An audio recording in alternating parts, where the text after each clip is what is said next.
Добар ден, крипто ентузијасти. Уште едно видео за вести. Со тоа што на почетокот на неделата гледаме да направиме секогаш вести пред да дојдеме до техничката анализа, која што е можеби еден од најбитните видеа во неделно ниво. Така да на почетокот ова е како една кратка фундаментална анализа на тоа што се случува во моментов на крипто секторот со оглед на фактот дека веќе се отворени пазарите втор ден. Знаете и сами дека традиционалните пазари се затворени преку викенд. Значи ова се некои најнови вести кои што моментално се на пазарот и кои што се генерално битни за она што се случува и каде се наоѓаме во одредениот циклус.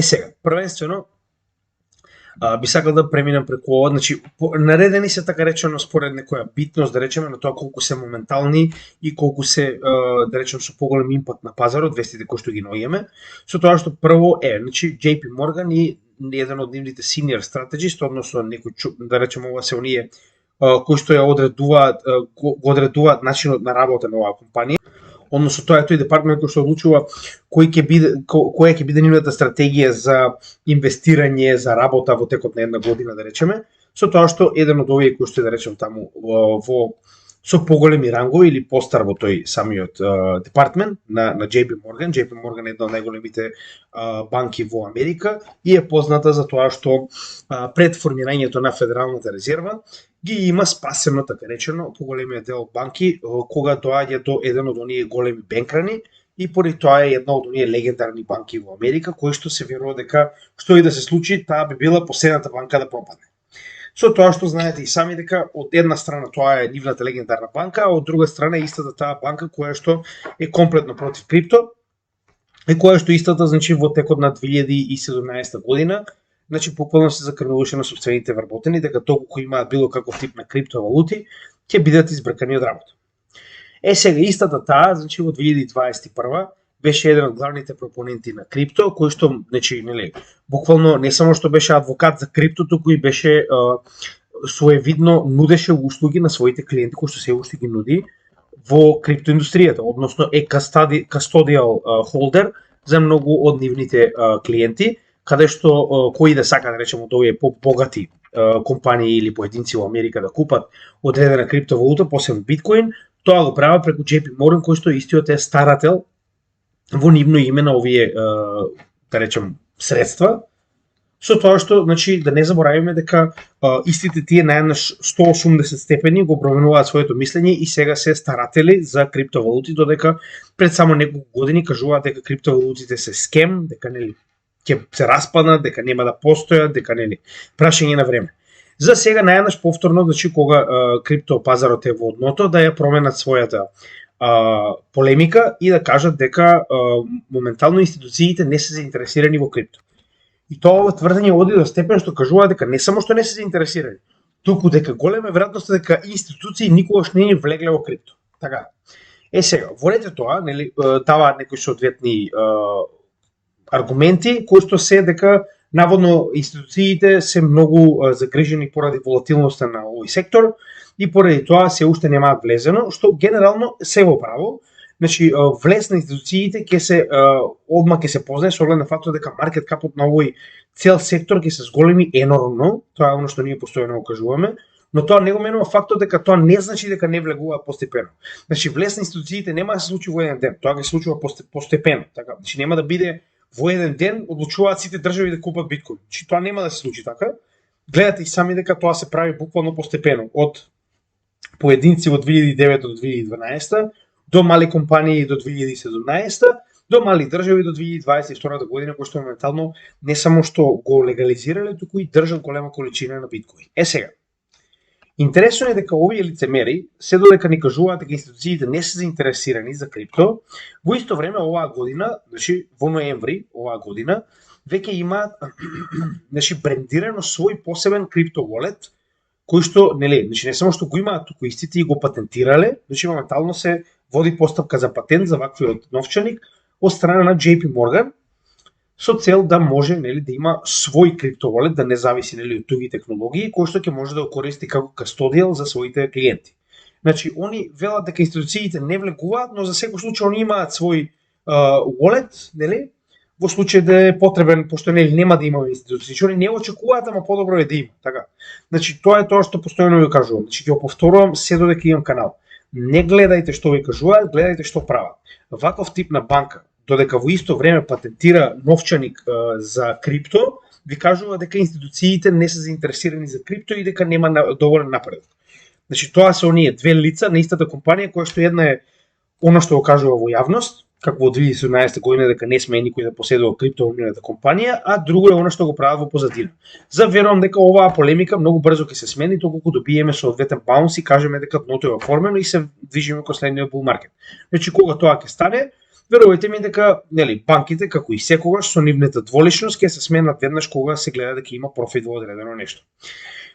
Овие две ги земав затоа што ова доста добро го покажува, значи дното на самиот циклус можеби, посебно првата вест, затоа што знаете, многу пати го правиме тоа муабет, дека колку поблиску се наоѓаме до одредено дно, толку повеќе се наоѓаат оние негативци да кажат дека ете тоа е тоа, тука завршува се, ќе одиме до нула. Стандардна работа, ништо ново, досега ова го гледам во два bear маркети, активно барем јас лично го гледам во два bear маркети, така да нели.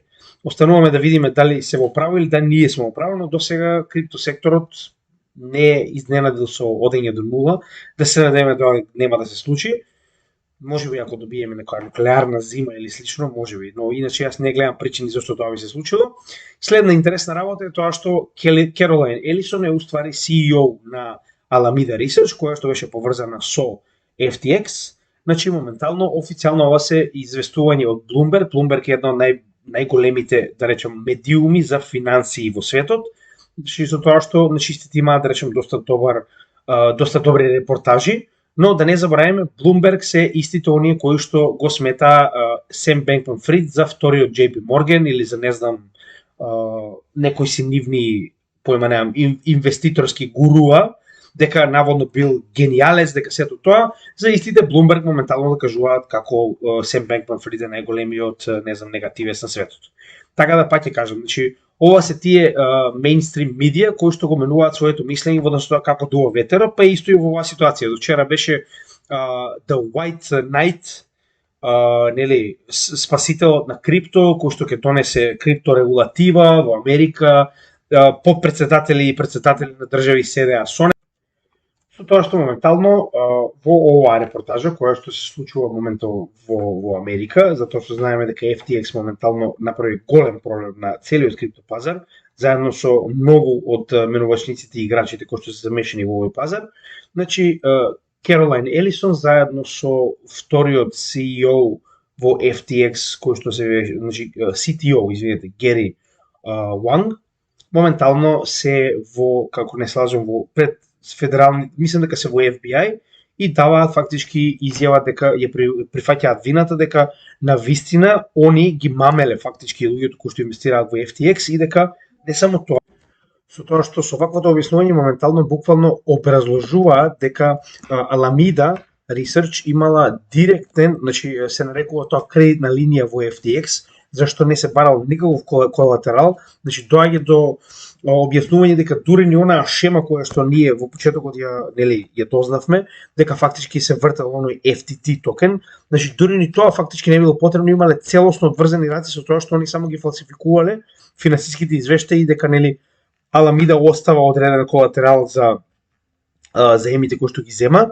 Значи зборуваме за целосен, како да кажам, значи оди до тој степен што финансиската шема била така направена да може да ги земаат директно сите оние влогови кои што луѓето ги внесувале во FTX како коини, како крипто, и на тој начин фактички овие ги биле користени за leverage trading на страната на Alameda, со тоа што верувале дека препоставувам очекувале дека ќе направат профит, но за жал станува загуба од повеќе од 10 билиони долари моментално со ваквиот тип на злоупотреба и превземање на сите оние криптовалути кои што се инвестирани од инвеститорите во FTX. Значи со тоа што моментално Гери Ванг и неговата бивша девојка Керолайн Елисон се обидуваат со цел да ги намалат своите казни, да буквално го тужикаат моментално Сем Бенкман-Фрид, со тоа што со нивното соработување очекуваат нивните казни да бидат намалени за ваквото инволвирање во овој најголем финансиски скандал во историјата на финансиските пазари.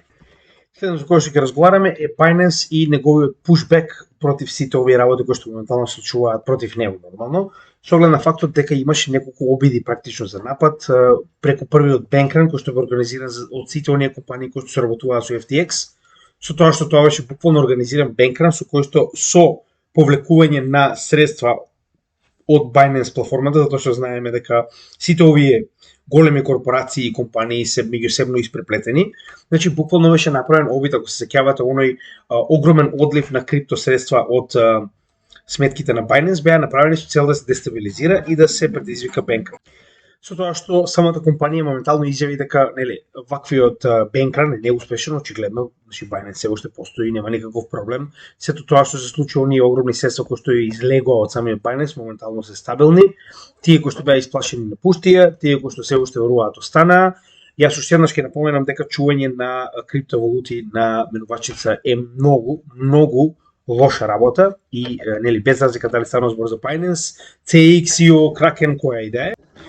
Со тоа што значи самиот Binance овдека во овој дел буквално кажува дека целосно нема никаков проблем со ликвидноста на својата платформа, освен со суспензијата на USDC, со тоа што не можам да разберам зошто овдека е пишано суспензија на USDC кога они буквално сите средства од USDC ги претворија во BUSD и буквално ја елиминираа USDC од својата платформа, очигледно со право, со оглед на фактот дека сите оние кои што поседуваат USDC сега моментално се обидуваат да направат банкрот на Binance преку предизвикување на фиктивен бенкран, со тоа што си ги публикуваа во голема количина своите средства, со цел да предизвикаат страф и со тоа да дојде до масовно публикување на средства за Binance и истиот да престане да постои, но очигледно како што може да видите стрес тестот помина, значи Binance навистина не правил глупости со своите средства.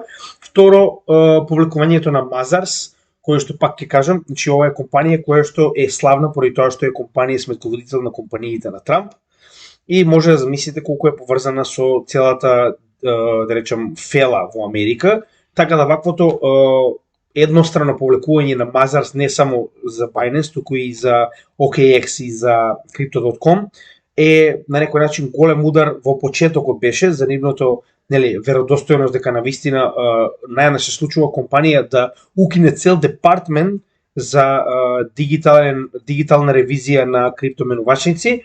Значи тоа беше доста страшно да речеме, за да се докаже дека во моментов не е ништо освен обично предизвикување страф на пазарот, ако мене ме прашувате, со оглед на фактот дека Binance ќе најде друга компанија, моментално бара друга компанија која што ќе го возможува. Значи, со тоа што моментално ќе успее да најде, претпоставам, нормално ќе најде, не е мал светов, било каков тип на ревизиска куќа која што ќе може да го направи ова за него, нормално, ќе може да го оттрни тој страф од најголемата менувачница за крипто. Значи, не навивам за Binance, иако јас ја користам, јас немам никако поврзано со Binance, посебно со оглед на фактот дека јас се користам исклучиво како off and on ramp.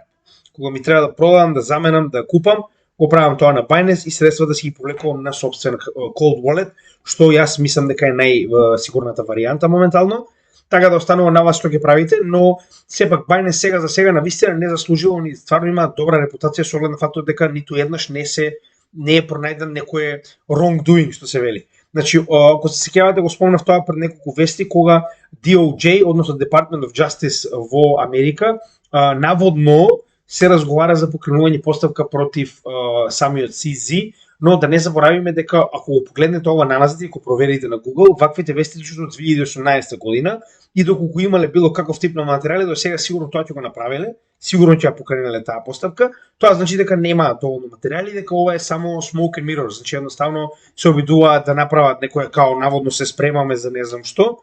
Како и да е, пак е напоменам. Доколку ги чувате вашите средства надвор од менувачници и користите менувачниците само во моментот кога треба да продадете или купите, тогаш нема да имате никаков проблем.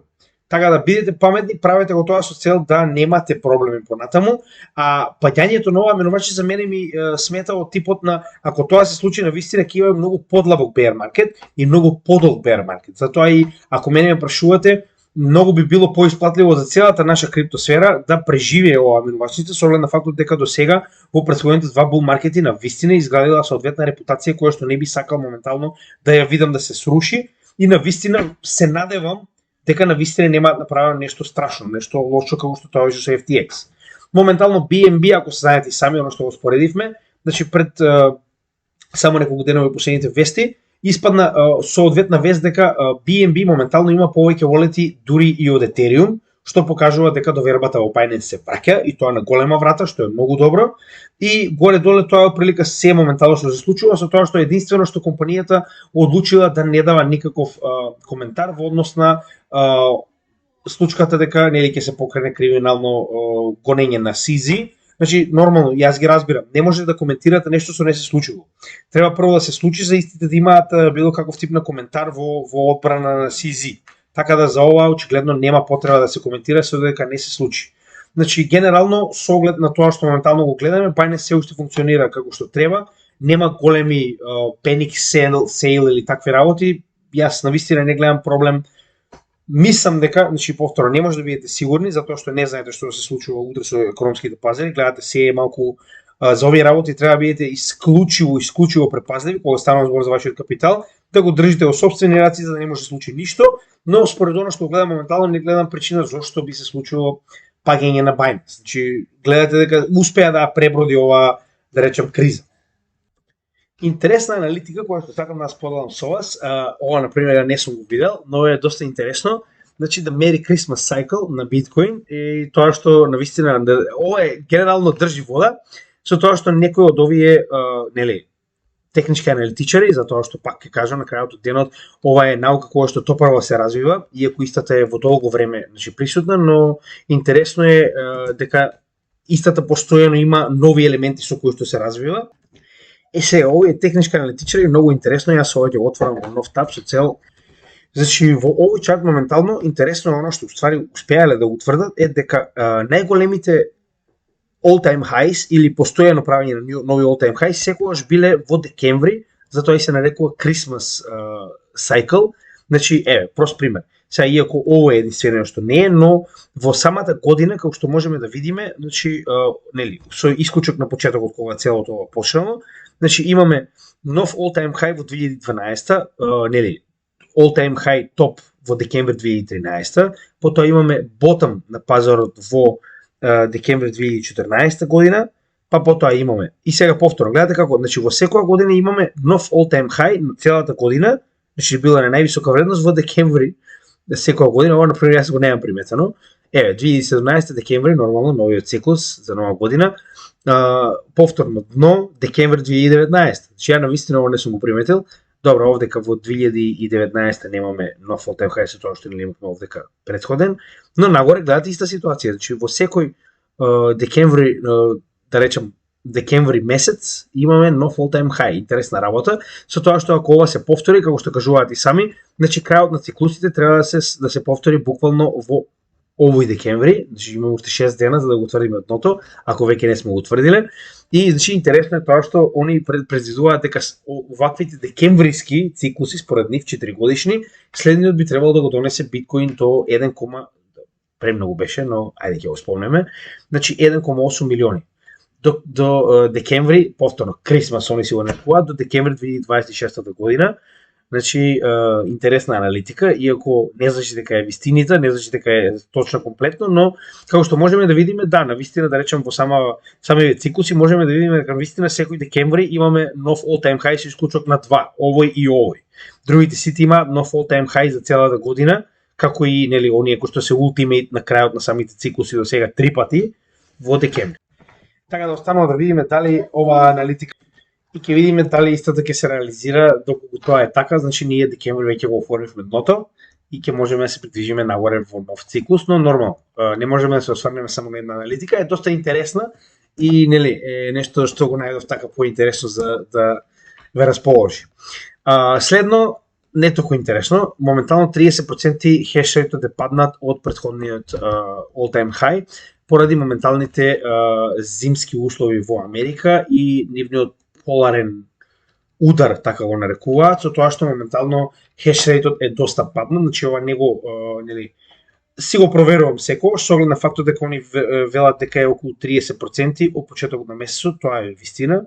Значи моментално имаме скоро 38% пад на хешрейтот во оваа недела, практично се вика, не само во овој месец. Не. Добро, од 12 декември практично до денес. Значи тоа е 30% од хешрейтот е моментално паднат заради тоа што на место е тоа што овие майнинг компании го велат. Значи, тоа што нашите майнинг ригови ќе бидат исклучени, значи дека некој ќе може да се затопли и да се изготви. Така да тоа е фер на место, значи навистина така треба да бидеме на некој начин фер во овие услови, со оглед на фактот дека биткоин майнинг е помалку битен од преживување на луѓето кои што моментално се наоѓаат таму. Така да поради оваа ситуација јас комплетно ги разбирам, но да не заборавиме дека биткоин мрежата е комплетно безбедна со оглед на фактот дека ако го погледнеме уште од почетокот хешрейтот, значи иако ваков пат немаме уште одселењето на мајнерите од Кина, значи тоа не го менува фактот дека имаме доста солидна мрежа и дека истата после ова завршување на негативното време во Америка, верувам дека ќе се врати повторно назад во нормала, но интересно е она што можеме да заклучиме од оваа ситуација, ако хешрейтот паднал 30% поради поларната бура во Америка моментално, тоа значи дека значи ако 30% од хешрейтот паднат, значи дека сега моментално Америка има многу голем обем на хешрейт на низината територија за да може да го предизвика овој пат. Значи тоа не е добра вест, со оглед на фактот дека колку повеќе е централизиран хешрейтот, односно мајнерите во една држава, толку повеќе стабилноста на мрежата на биткоин е зависна од политиката на таа држава кон самиот криптопазар или пак биткоин.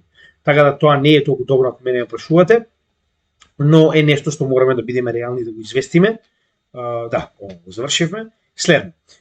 Значи, моментално, сега ова е пак анализа која што генерално држи вода, но ова е анализа на подолг временски период за оно што би се случувало во иднина, а тоа е дека моменталната економска кршливост на овој финансиски систем може да доведе до адаптирање на биткоин многу побрзо за разлика од претходно. Сега јас имам некои да речем аргументи за да го потврдам сето ова што моментално дека се кажува, затоа што како што кажат ми сами, не може само да ги превземате овие информации како догма, значи дека е тоа се вистина, мора да ги проверувате и мора нели да ги споредувате оние податоци кои што ги знаете со оние податоци кои што ви се сервирани со цел да донесете ваш заклучок. Значи критичко размислување е најбитниот елемент кој што мора да го имате кога се наоѓате на ваков тип на пазари, со цел да донесувате засебни значи одлуки за она што го правите, затоа што не може само поради една вест вие да го промените.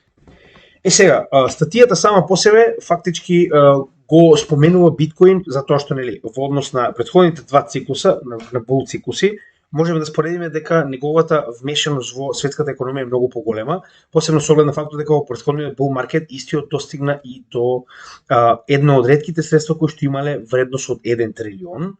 Така да тоа го прави доста сериозен компетитор на пазарот, како што рековме со оглед на фактот дека постепено од бул маркет на бул маркет се поголеми играчи влегуваат во него.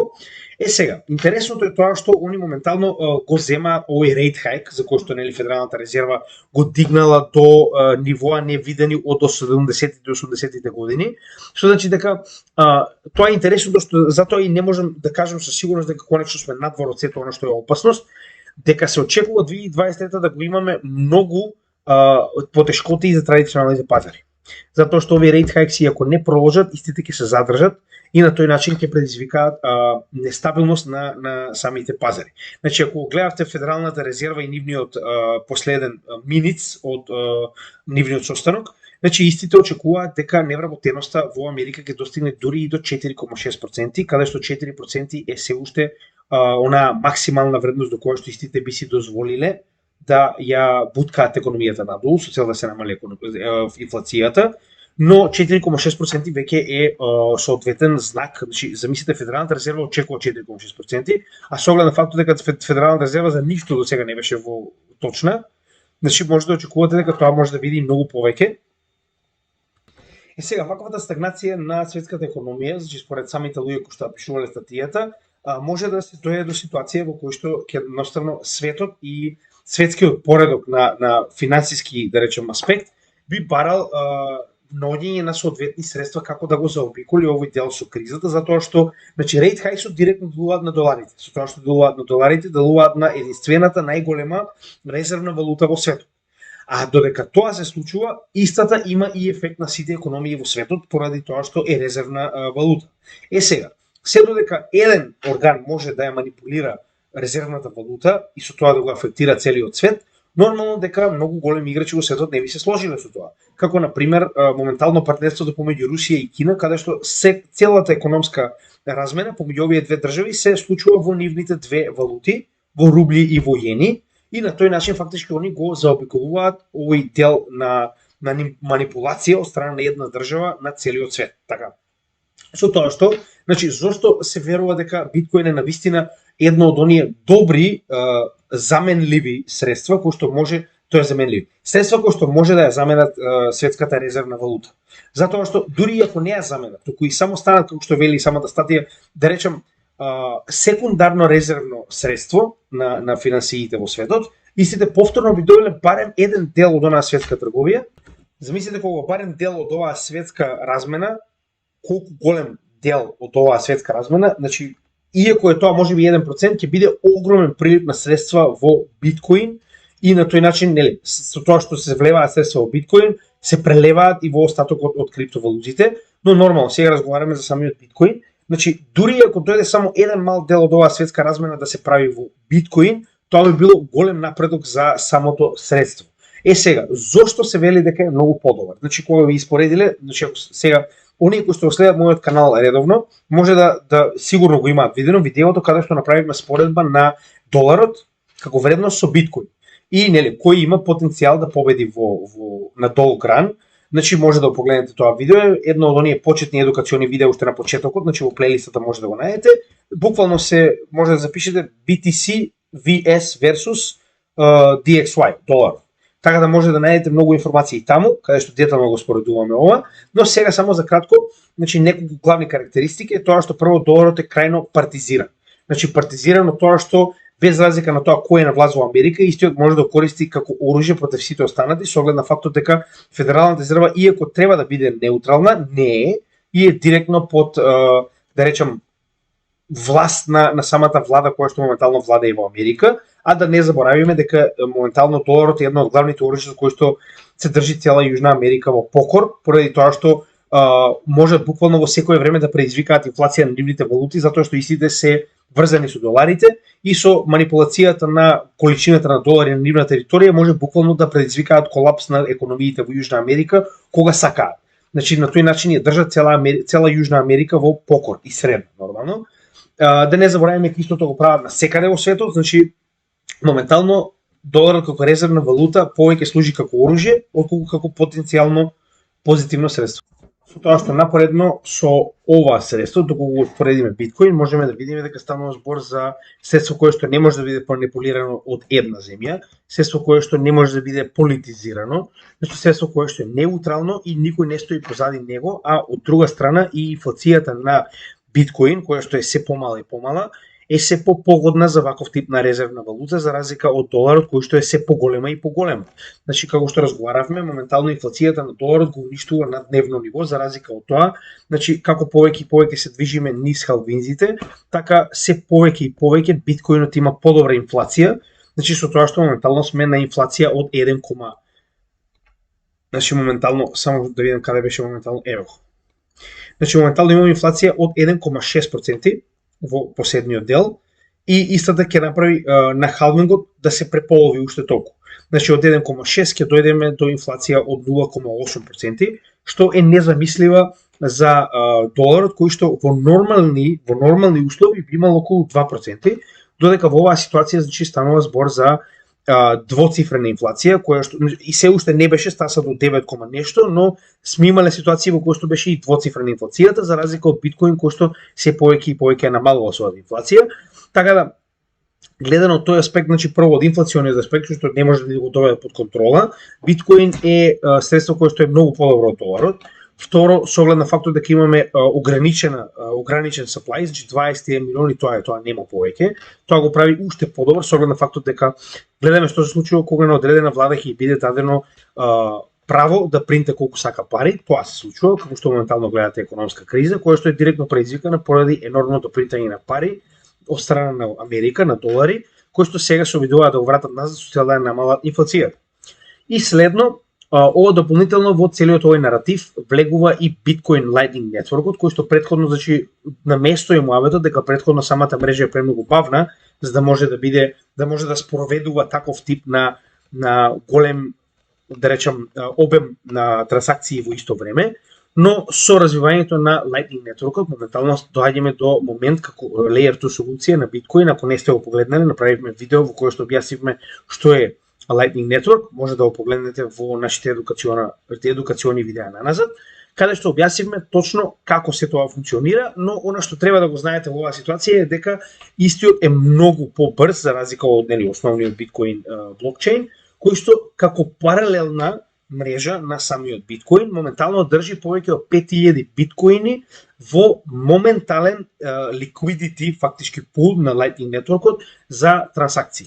Така да овие 5000 биткоини се во вредност од, значи ако го погледнеме во оваа ситуација, моментално би биле негде околу 250 милиони вредност на биткоинот кој што е моментално активен во Bitcoin Lightning Network. Така да со овие 5000 биткоини вие може да направите било каков тип на голема трансакција помеѓу огромен број на учесници во Lightning Network, со тоа што ќе напоменам уште еднаш, ова е со моментално користење на физички и правни лица. Кога би имале институционално користење на оваа мрежа Lightning Network, значи замислете колку само прво би бил зголемен обемот на мрежата со тоа што уште толку биткоин ќе влезе во истата и на тој начин прво ќе се зголеми и незината стабилност, затоа што колку повеќе се зголема мрежата, толку повеќе ќе има потреба од нодови, а толку ќе биде и поголем обемот на трансакции кои што ќе може да бидат спроведени преку самата мрежа. Затоа што моментално ова е максимумот на биткоини кои што го имаме во мрежата, но тоа не значи дека вие може да направите трансакција од 5000 биткоини. Може да направите трансакција само од големина на биткоини колку што имаат луѓето во портфолија поврзани во оваа низ Lightning Network. Значи нема да напоменувам сега да го објаснувам целиот овој процес, може да погледнете на нашето видео како изгледа.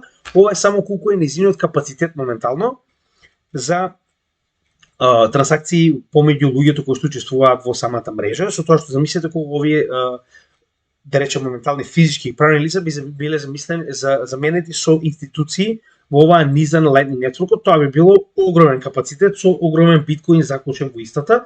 Така да генерално ако ги споредиме двете валути во оваа ситуација, биткоин е далеку по добра и по-децентрализирана опција, со тоа што да не забораваме децентрализацијата на самата мрежа, за разлика од моменталниот долар како резервна валута. Така да идејата на да речем на целата таа статија е дека може да се случи многу од институциите, посебно надвор од Америка и од Западот, да прибегнат кон користење на биткоин со цел да се оддалечат од моменталното да речем робовладетелско општество кое што го има воспоставено доларот низ светот, а прв пример на тоа е како што можеме да видиме Русија, значи нивното спремање за државна криптовалути менувачница е еден од првите да речем показатели кои што ни покажуваат дека многу од државите би сакале да се одметнат од ваквата резервна валута која што моментално ги држи во заложништво, така речено. Сега, во однос со следниот bull market, многу интересна работа е тоа што во исто така Bloomberg, значи рековме овој еден од најголемите медиуми за финансии, еден, значи топ strategist asserts, значи ова е уствари еден од оние по-искусни, да речем, аналитичари во самиот Bloomberg медиум, вели дека моментално Ethereum има многу подобар, значи не само токеномија, туку подобра позиција за биткоин во следниот bull market.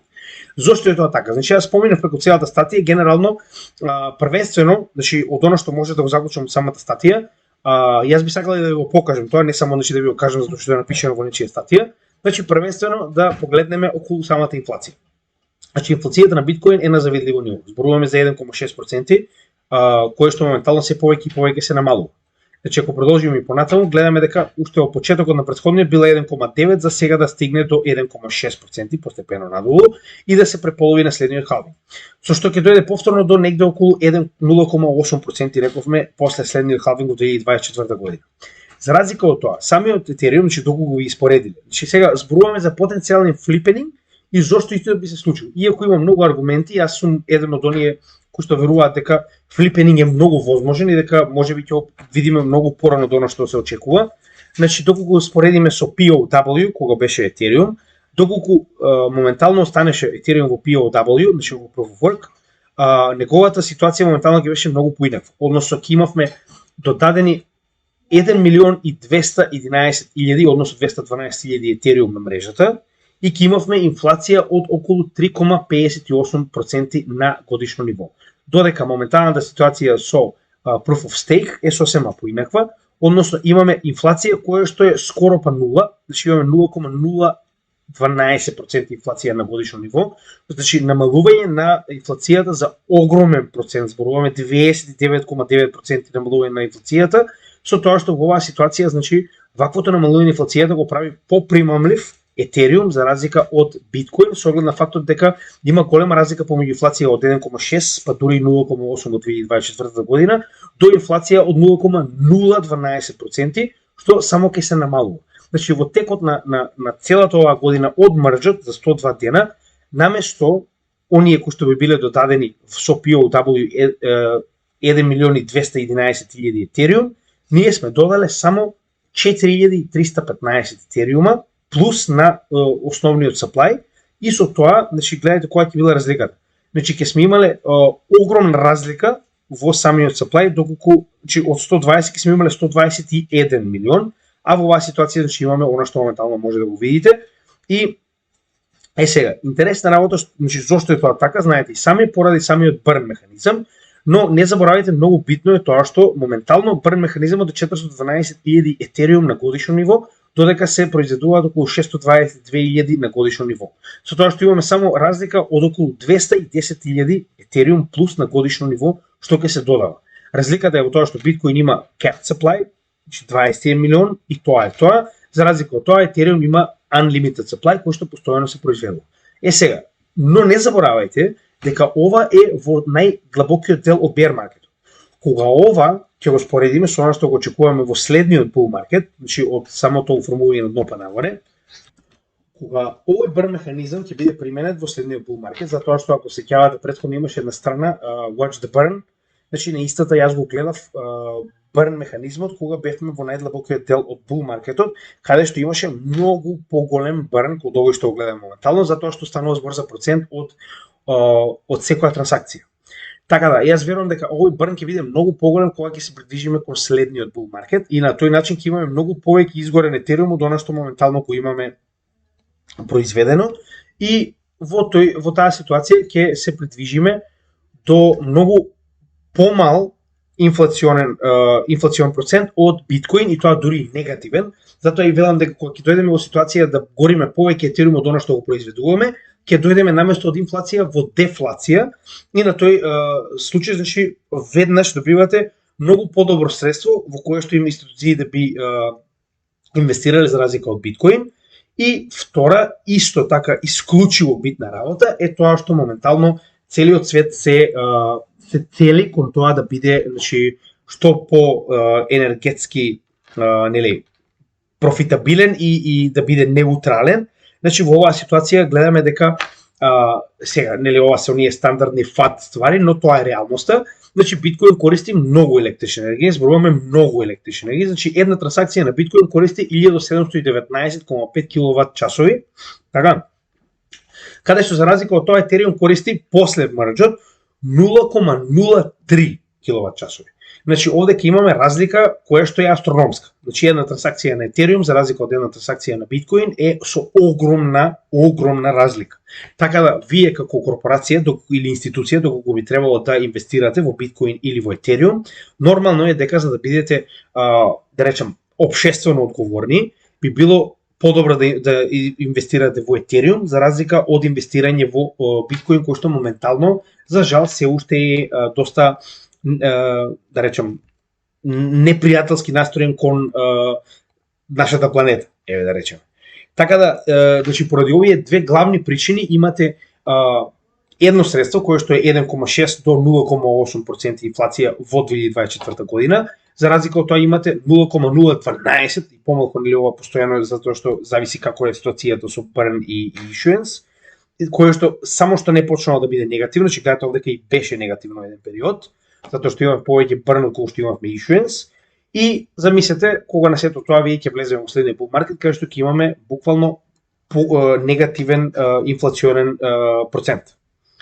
Така да поради овие основни причини јас верувам дека многу попримамлив бил Ethereum за разлика од Bitcoin во следниот bull market, а и понатаму со оглед на фактот дека Bitcoin се уште нема ни на повидок решение со кое што ќе ја намали конзумцијата на струја првенствено, иако Lightning Networkот го обезбедува, значи нели, во однос на брзина и на scalability, струјата се уште не успеал никој да најде начин како да ја замени, иако моментално повеќе од 30-40% од мајнерите во Bitcoin работат со renewable energy, тоа не го менја фактот дека сепак користат многу енергија. Сега следно, во однос на оно што моментално го разговаравме, значи пазете го ова. Само од 2022 година резервата на Ethereum од менувачниците се намалила за 30%. Односно, знаеме и сами дека ликвидито кој што е овозможено на менувачниците од страна на луѓето кои што чувствуваат, значи ние компании кои да е, кои што го чуваат моментално Ethereum од менувачници, го прави да биде расположлив на пазарот, а со тоа и да биде практично ликвиден. Додека кога истиот ќе биде изваден од менувачниците, без разлика дали е тоа приватно правно лице или не знам корпорација или институција, фактички покажува дека луѓето се, значи дали го чувате на менувачница или на cold wallet е разликата помеѓу статистиката која што ја добиваме дали го чувате за краток рок или за долг рок. Сите оние кои што го чуваат Ethereum на менувачница го чуваат со цел истиот да го тргуваат. Значи од досегашните искуства тоа така покажува. И обратно кога го тргаат на cold wallet, го тргаат со цел истиот да биде чуван за некоја, да речеме, инвестирање, за понатамошно користење на истиот или продажба на повисока цена.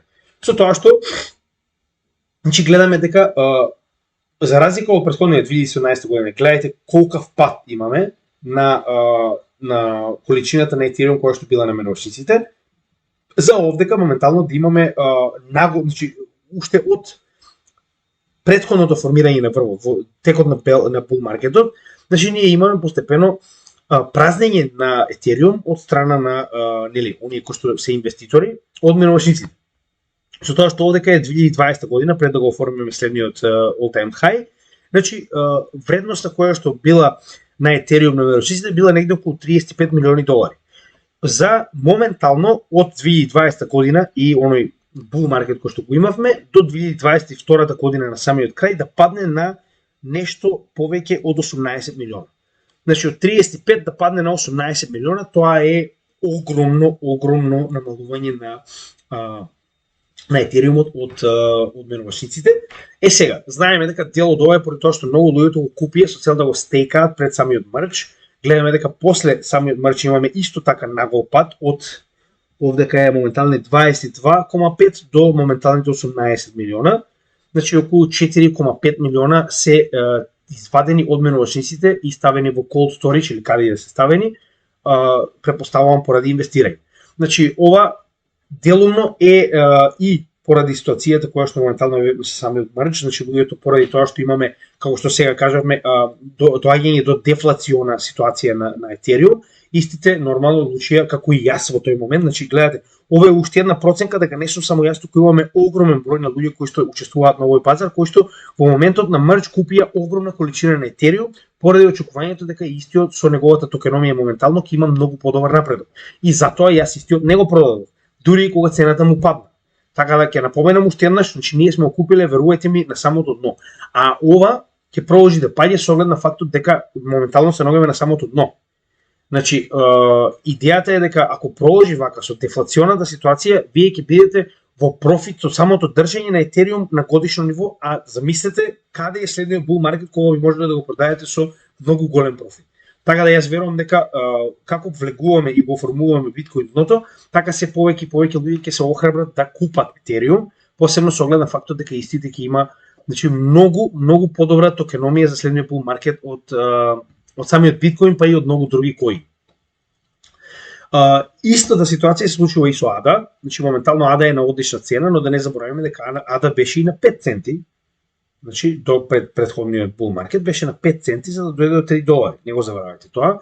Така да и во оваа ситуација моментално се наоѓаме негде околу 25 центи, но во исто време, се додека ние ова го разговараме, вели вака. Значи, адресите, односно новчаниците, кои што држат помеѓу 10 и 100.000 ADA, се зголемиле до рекордно ниво, уште пред, значи ова е замислите пред претходниот bull market, кога нели ADA беше многу популарна и самите смарт контракти, сега моментално се наоѓаме скоро близко до тоа ниво. Значи, имаме толку многу купување во втората половина на 2022 година, што моментално гледате се случува. Имаме нагло растење на овие новчаници кои што моментално има, сега ќе ви кажам, евака. Значи, пишуваше негде точно колку. Значи, овие новчаници моментално држат повеќе од 4 билиони ADA токени. Со тоа што кога споредиме ова со неговата токеномија, значи да последувате 4 до 5 билиони токени, извинете, билиони или милиони само се рече. Билиони, да. Значи 4 или 5 билиони токени вие поседувате многу голем процент од тоталниот supply кој што е 45 билиони. Што значи дека има некои новчаници кои што, односно луѓе, кои што навистина веруваат во потенцијалот на ADA со оглед на фактот дека пораснале овие новчаници во толку голем број. Така. И дополнително ова нели се поистоветува и со растењето на новчаниците на биткоин, кои што моментално значи вели дека само 1,2 милиони биткоини се моментално достапни на менувачници, кој што е најмала количина од ноември 2016 година. Значи, во последните 4 години ова е најмала количина на биткоин достапна на менувачниците, додека во исто време разговаравме дека и во биткоин имаме зголемување на оние новчаници кои се поседуваат повеќе од 1 биткоин на скоро 1 милион такви новчаници, ако не се лажам беше податокот, што значи дека се повеќе се акумулира биткоин, но не само биткоин, тук гледате дека сите, значи го кажам истото за Ethereum, моментално истото и за Cardano, истото и за биткоин. И се додека луѓето кажуваат дека ова ќе оди до нула, имате огромни купувачи кои што ја црпат оваа да речем маса на токени на вакви ниски цени, затоа што купување на ADA на 25 центи е нешто незамисливо до пред една година, кога луѓето ја купуваа на 2, на 3 долари. Така да, тогаш ни беше страв, извинете, тогаш ни беше добро, мислејќи дека ќе оди до 12, но сега кога е на 0,25 центи не ја купуваме, но нели, тоа е психологијата на луѓето за жал. Затоа и на крајот од денот, како што кажавме, многу од оние кои што не се во овој пазар ќе дојдат касно и за жал ќе ги земат оние торби кои што ние ќе ги продадеме со профит заради тоа што дошле касно на пазар. Тоа е едноставно како функционира економијата, за жал, тоа е реалноста. Следна интересна работа е тоа што моментално Виталик Бутерин е, да речем, во некоја отворена капка со Ripple во однос на токеномијата на Ripple, каде што овие две, да речем, корпорации помеѓу себе имаат разменато неколку напади. Значи, да не се лажеме, ова, да речем, проблематика која што е потекнала помеѓу нив двајца, нив две како компании, е поради ситуацијата со Ripple и SEC, да бидеме реални, со оглед на фактот дека Ethereum од оваа ситуација го доби неприкосновеното второ место, кое што претходно го делеше со Ripple, нели зборуваме уште пред 2017 година, и поради оваа причина, значи кога вие добивате едноставно зелена карта и си продолжувате понатаму, додека другите добиваат тужба која што моментално ги влече 2 години, е нормално да има пречки помеѓу овие две. Така да, поради оваа ситуација, моментално гледаме и такви препукувања. Сега ќе кажам уште еднаш дека трибализација на пазарот е најлошо нешто што може да ни се случи, а моментално тоа и го гледаме. И моментално, значи, потекнува од неколку изреки од двете страни, каде што Ripple ги обвини Bitcoin и Ethereum дека се поседувани од Кина, затоа што Кина поседуваше голем дел од хашрейтот како на Bitcoin, така и на Ethereum. Зашто никогаш не се извини, со оглед на фактот дека тоа е веќе нели децентрализирано моментално, додека обратно сега моментално Виталик Бутерин изјавува дека Ripple е многу централизиран како токен, како блокчейн, што ако мене ме прашувате и е реално, со оглед на фактот дека до пред само една година Ripple, компанијата Ripple поседуваше повеќе од половина од токените на, коините на XRP. Сега, интересно што е, да, во ред, тоа е така, но за разлика од тоа, еден интересен факт е дека од 130 валидатори на XRPL, значи на XRP Ledger-от, само 4 се поседувани директно од Ripple, додека останатите се неутрални валидатори кои што работат нели за свој профит со свој пул. Сега, која е значи, иако во оваа ситуација аз го разбирам стравот за децентрализација кој што Ripple го нема, и верувам дека Ripple е доста централизиран проект, верувам и јас во тоа, Но која е разликата? Значи, ако се кејате, јас постојано ја кажувам дека верувам, значи сакам да инвестирам само во децентрализирани проекти, но во оваа ситуација прво мораме да напоменеме од каде потекнува Ripple и зошто е централизиран. Значи, прво Ripple никогаш не требало ни да биде во нашите раци. Идејата на Ripple, компанијата и неговото, да речем, произведување на XRP токенот како блокчейн е да го даде директно на оние огромни институции и банки да го користат како корпоративно средство за размена преку граници на капитал. Во оваа ситуација, значи, ние имаме среќата да можеме да купиме XRP токен, односно коин, затоа што Ripple самиот по себе не успеал ова да го спроведе, уште почетокот кога почнал да работи што 2014-2015 година, и му било потребно време во кое што, нели, добиваме тужба, па не е прифатен, банките буквално го гледаат како што, нова технологија, нема потреба, ние сме со Swift 45 година, се е уред. И сега најднаш поради тоа што истиот во тоа време е многу мал проект, истиот е, иако е револуционерен, е ништо во тоа време, банките не гледале на крипто буквално како дека постои, и најднаш вие доаѓате на банките и нудите некоја солуција која што они не се заинтересирани. Сега, сето тоа е променето со време, како што може да видите дека моментално банките се многу заинтересирани за XRP Ledger-от. Затоа и оправдувам оваа централизација на проектот, затоа што Ripple самиот по себе никогаш немало ни да го даде овој коин да вие го поседувате, со оглед на фактот дека ова треба да биде коин кој што исклучиво ќе биде за полнење на оние базени за меѓугранични плаќања, кои што треба да служат како ликвидити на овие пулови за цел да може да се реализираат овие огромни плаќања помеѓу граници на речем на два големи субјекти. Така да поради ова јас си ги разбирам, значи Ripple нема потреба да го ослободи поголемиот дел од овие токени, поради тоа што истите се обидуваат да го користат како собствено средство со кое што ќе можат да преовладуваат во овие пулови за да ги спроведуваат овие големи трансакции помеѓу банки и институции. И како таква компанија јас комплетно ги разбирам. Така да јас стварно не разбирам од каде е овдека проблем. Но од друга страна, заштита гледам во оваа ситуација во тоа што, значи прво, децентрализацијата на самите нодови валидатори кои што моментално го работат XRP Ledger-от, а второ, во тоа што, значи гледам безбедност на овој блокчейн, гледам во скржавоста на тие големи институции и банки, да ако веќе го прифатат како средство со кое што ќе може да прават ваков тип на скоро бесплатни трансакции помеѓу нив во светот, да не си дозволат да го уништат, така. Значи истата ситуација со Swift. Се додека Swift бил во тоа време, кога бил измислен, револуционерна технологија, никој немало да се сврти против него, нема логика, зошто? Значи ви го дава она што ви е потребно. Светски систем на помирување помеѓу банките. Истата ситуација е овде. Значи јас не гледам причина зашто овие големи субјекти не би го прифатиле ова и не би го чувале заштитен овој систем, со оглед на фактот дека како таков им е потребен со цел да може да продолжите понатаму да го префрлаат капиталот од едната во другата страна на светот. Така да не гледам овдека проблем буквално поради тоа. Децентрализација не му е потребна овој проект поради тоа што оние кои што ќе се обидат да ги нападнат другите проекти во оваа ситуација ќе се обидат да го заштитат овој проект затоа што истиот им е потребен. Се разбираме? Тоа е како немате потреба од децентрализација сте додека BlackRock стои позади вас. Затоа што BlackRock никогаш нема да оди против своите финансии. Исто и овдека. Нема банка што ќе оди против своите финансии. Зошто би го уништиле Ripple ако вие зависите од него за меѓугранични плаќања?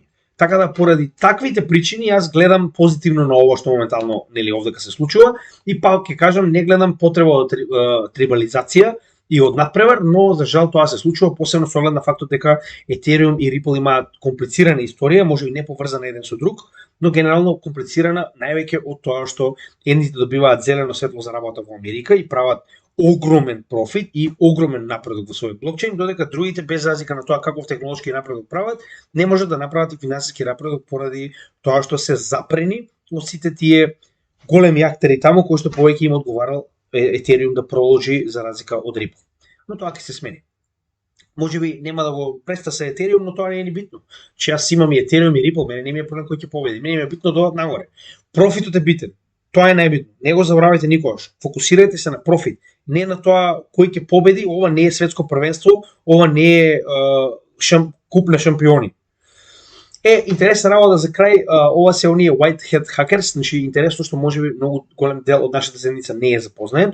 Значи моментално посебно за оние кои што се доста добри во програмирање и во изнаоѓање на грешки во софтвери. Значи, овие огромни корпорации, посебно кога станува збор за таков тип како Ethereum, како Cardano, како Solana, Ripple, значи истите имаат соодветен департмент преку кој што даваат награди на white hat hackers. Уствари, тоа се хакери кои што наоѓаат пропусти во вашиот блокчейн како технологија, нели?